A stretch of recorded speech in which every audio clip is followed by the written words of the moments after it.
"This opinion is shit," my boss told me. He'd been a lawyer for 3 years, and the firm assigned me to him for training to show me, junior counsel, how to be a litigator. I disliked my boss for a number of reasons.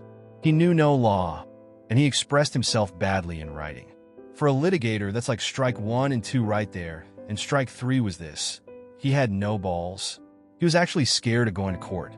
I noticed this when he took me to assignment court one day, and when it was his turn to speak, his hands were shaking. He was scared in fucking assignment court, where all you do is set a trial date. "What's wrong with what I wrote?" I said. "Not what I asked for," he said, turning away. But when I checked the memo he'd emailed me 2 weeks earlier, I saw that the opinion I wrote was exactly what he asked for. I knew what was up. He was going to delete my dockets for writing the memo and then claim he did it himself, thus leaving quite a bit short of my docketing quota for the month. I knew that he would do this to me because he'd done this before. I knew that my memo would wind up on a partner's desk without my name on it. I knew that for a fact because the firm I worked at was one of the first in the city to have a really good internal network. We were using email for internal communications before the internet became a thing. So the firm was way ahead in terms of technology, but not in terms of security. And not long after I joined the firm, I learned how to surf away on the firm's hard drive and find interesting things like evidence that my boss was plagiarizing my work. My boss was the very model of the young downtown lawyer. His perfect shoes always gleamed. He wore bespoke suits because he came from money. Everyone just took it for granted that he was on the partner track. I, on the other hand, was well on my way to nowhere special, so maybe he thought it was okay to fuck with me. If so, that was a big mistake on his part. I didn't like having my billable hours fucked with. I seriously resented it because I was already being targeted as one of the juniors who doesn't docket as much as he should, and I was getting pushback from the partner who headed our team. I told the partner what was going on, but he didn't care. It was like being back in middle school and showing up in the office with bruises on my face, and the principal saying, "Boys will be boys," and sending me on my way. "You'll just have to work harder or smarter," the partner said when I reported the latest bullshit thing my boss did to me. I couldn't work harder. I was doing the usual 6 days a week lawyers downtown are forced to do, but I could work smarter, and that night I thought up a plan. Christmas was coming, and I thought I'd give my boss a little present. It landed on his desk on December 24th, in the form of a memo purporting to be from the partner that my boss reported to. The partner was an old guy and not really on board with emails and computers, so he did everything old school on paper. So when my boss came in on December 24th and saw a memo on his desk from the partner with a legal research assignment, that wasn't unusual. The memo was drafted in the usual form that the partner used, because of course I had taken great pains to make sure that it looked authentic. My boss walked over to the little cubicles where the juniors worked and gave me the same memo, except his secretary had retyped it, so now the assignment was from him to me, instead of from the partner to my boss. The assignment was difficult, requiring me to do a deep dive into admiralty law, its relationship to the common law, combined with the constitutional division of powers question. "But this is a huge assignment," I whined, "and I'm going to be away. Can't you get someone else to do it? Is it really urgent?" The memo I'd forged to my boss stressed how totally urgent the situation was, but there was no way my boss could double-check with the partner, because the partner left the day before on vacation. That's why I'd waited until December 24th. "No can do," my boss said. "This is a big deal. Just let HR know. Maybe they'll give you time and half or something." He turned his back and walked away, thinking he had ruined my holidays. But he was mistaken. You see, I'd written a paper for a third-year course that was basically the same thing as the research assignment in the memo.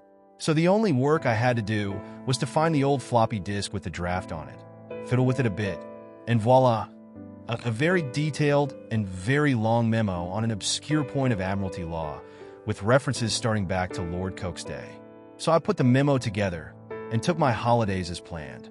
I wasn't traveling anywhere because I had no money, but I saw my family and stayed in town, and I made a point of dropping by the office during the holidays, sending an email or two, establishing that I was around, and docketing all my time for the huge amount of research I was allegedly doing.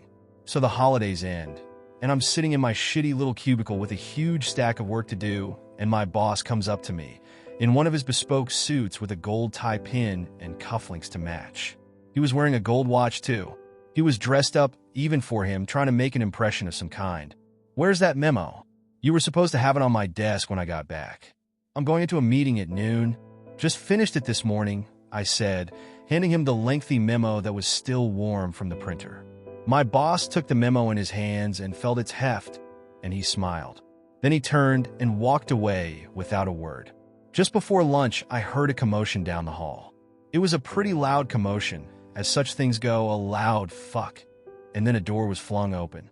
It was the partner, and he was screaming for my boss to get his ass into his office now, right now, as in immediately. I had the pleasure of watching my boss scramble down the hall.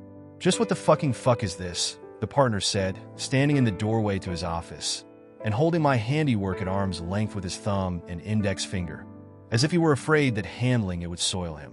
My boss mumbled something, and then the partner ushered him inside. I heard more shouting, then the sound of muffled excuses, and then more shouting from the partner. Then the door flung open again.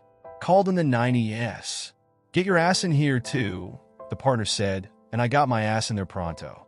"Did you write this fucking memo?" the partner said. I took it from him and looked it over. "I wrote it.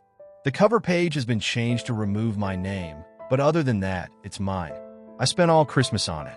Is there something wrong with it?" The partner exploded. "Is there something wrong with it? Something wrong? I'll tell you what's wrong with it. It's fucking useless. Totally useless."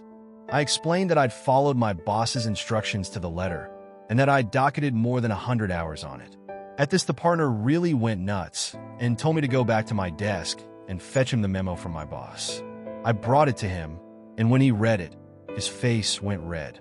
He told me I could leave, and I hauled ass out of there.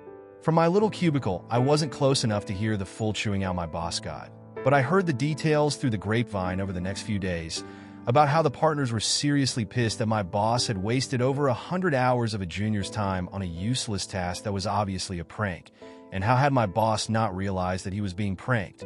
Was he an idiot? I wasn't blamed at all, of course. I had been working under my boss's close supervision. My boss didn't get fired, but there were some good outcomes for me. For one thing, the partner told me to send him a copy of any memos I wrote for my boss, and that ended him taking credit for my work. My boss also stopped deleting my dockets for my research.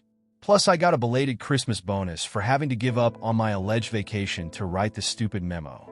I really hated working in that place, but whenever times were tough, I'd think back to the case of the forged memo, and that always brought a smile to my face.